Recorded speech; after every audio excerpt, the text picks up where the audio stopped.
Good evening, everybody. Hey, this is Phil from Walmart. Right Lane Trucking coming at you. It is Saturday night, and I am overnighting in Stockton.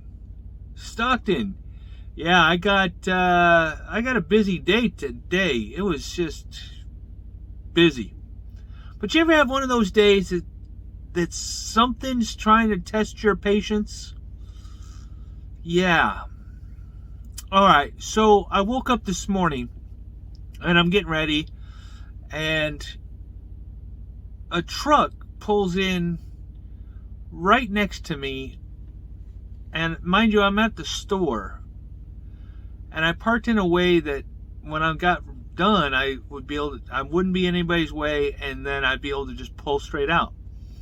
Well, this guy, he decided he wanted to pull in right next to me and basically block me.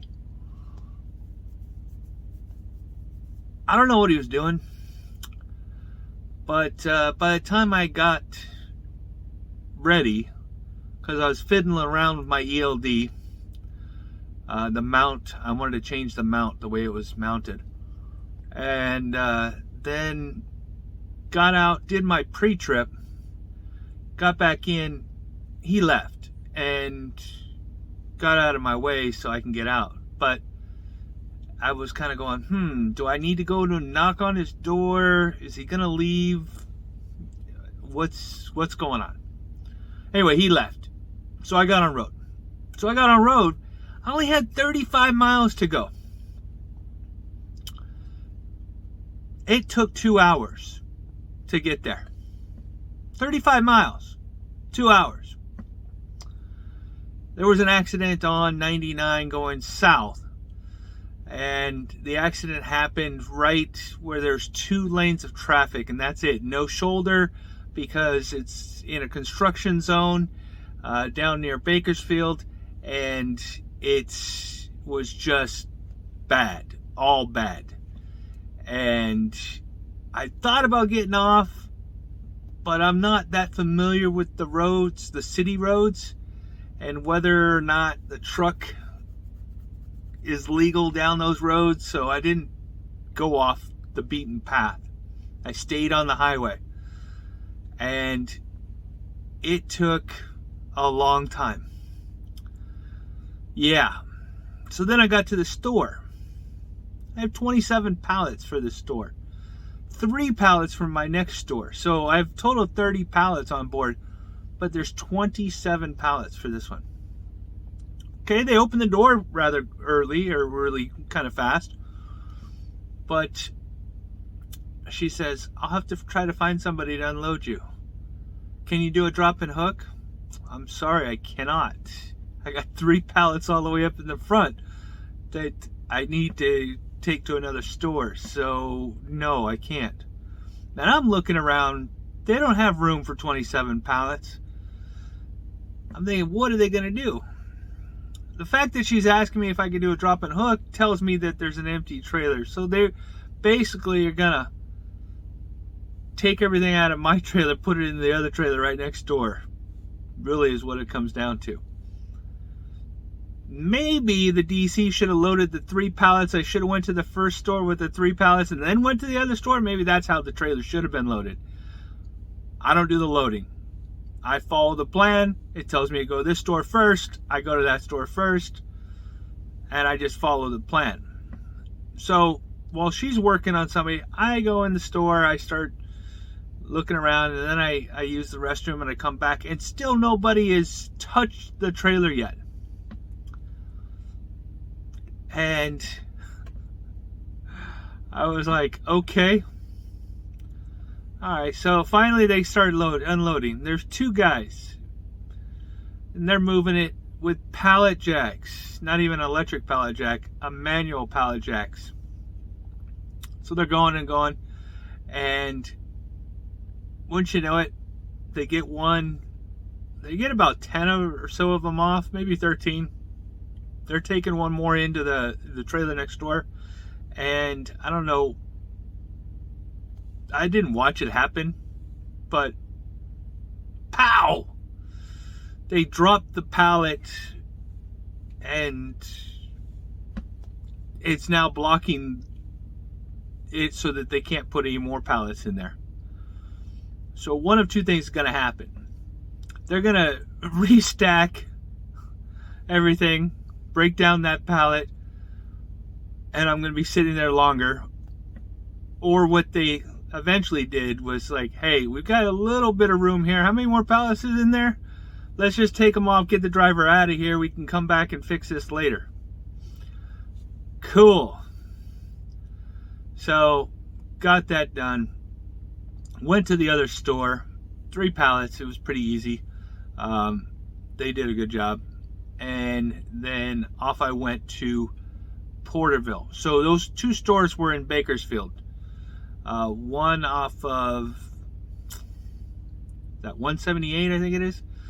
And Mount Vernon, and it's in between like 58, just north of 58 off Mount Vernon. Then the other one is off of 99, so you have to go back down to 58, go a little bit further south of 58, and the other store is just down there.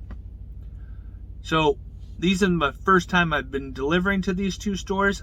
I've been to the Bakersfield store before, because the first one, because when I was going across and taking the long route to McCarran, I got down to Bakersfield, and that's the store I overnighted at out in the parking lot. So I was kind of familiar with it. The second store I'd never been to. It's a good sized store.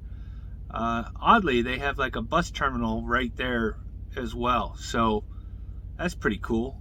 People can go shopping and get on the bus, take public transport to Walmart. Anyway, so I was then dispatched to Porterville, and Porterville, from there I got a load, and it was going to Sonora. So I went in, got my paperwork, and I want to give a good shout out because I came back out and I heard that they had a truck wash there, and I wanted to wash the truck. I wanted to wash Wally. And so I pull around, and of course I pulled around the wrong way. I turn around and I'm going into what I think was the outdoor do-it-yourself kind of thing. Well, I'm in there, and one of the drivers from Porterville comes up to me, and Eric, thank you. I should have got out my camera and I should have took video or pictures of us, but Eric recognized me from here, from the YouTube channel, and came over to say hello. And then while we were talking, he is from Porterville, so he showed me the entire wash basin. So there's the outdoor wash basin, and then there's the tunnel, and there's high pressure wash hoses there, as well as a like a wash thing that goes over your tractor and scrubs your tractor for you. So he helped me get that going, and we chit-chatted for a little while, but that's and then I got on road. So I got out of there, and the patience part comes in is Sonora.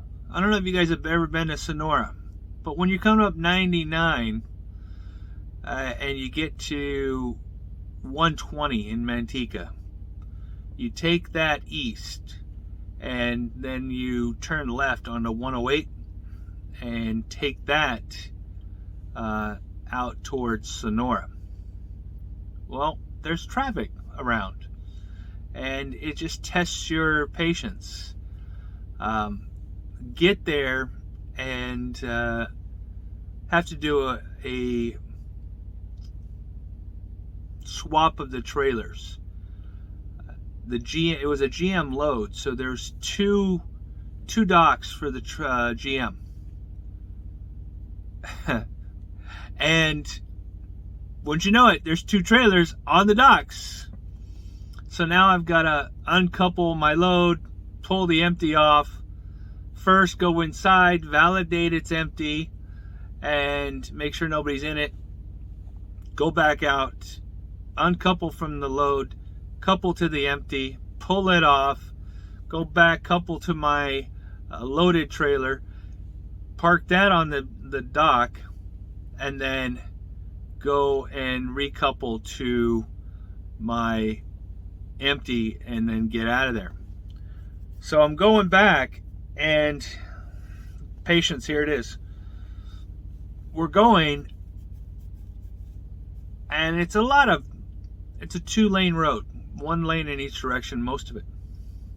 There are some spots where it's 2 lanes on one side, 1 on the other, or vice versa. It just depends. And we're just chugging along, and it's a 55-mile-an-hour zone. And once you know it, there's a pickup truck that's going like 40, 45 tops, especially around the curvy areas. And nobody can get by them. And then it opened up where we had 2 lanes, and all the 4-wheelers are passing the other truck that was there, as well as the pickup. But I couldn't get by both of them. I didn't get by them until we got into Oakdale. And I was able to get by both of them and get as far as I can get. So I got to Stockton. It's a store here off of 8 Mile. And I just couldn't get any further. I just didn't want to try to push any further. I might have been able to get to the truck stops at Lodi, which is also called Flag City, but it would have been really close, and I would have been pulling in with like a minute or 2 left to punch out, and I really didn't want to do that. So I knew about this store. It's got plenty of room for us Walmart drivers to park here, and so I'm tucked out of the way and not blocking any of the docks, and should be able to get out in the morning. I did redo my ELD when I got here, though.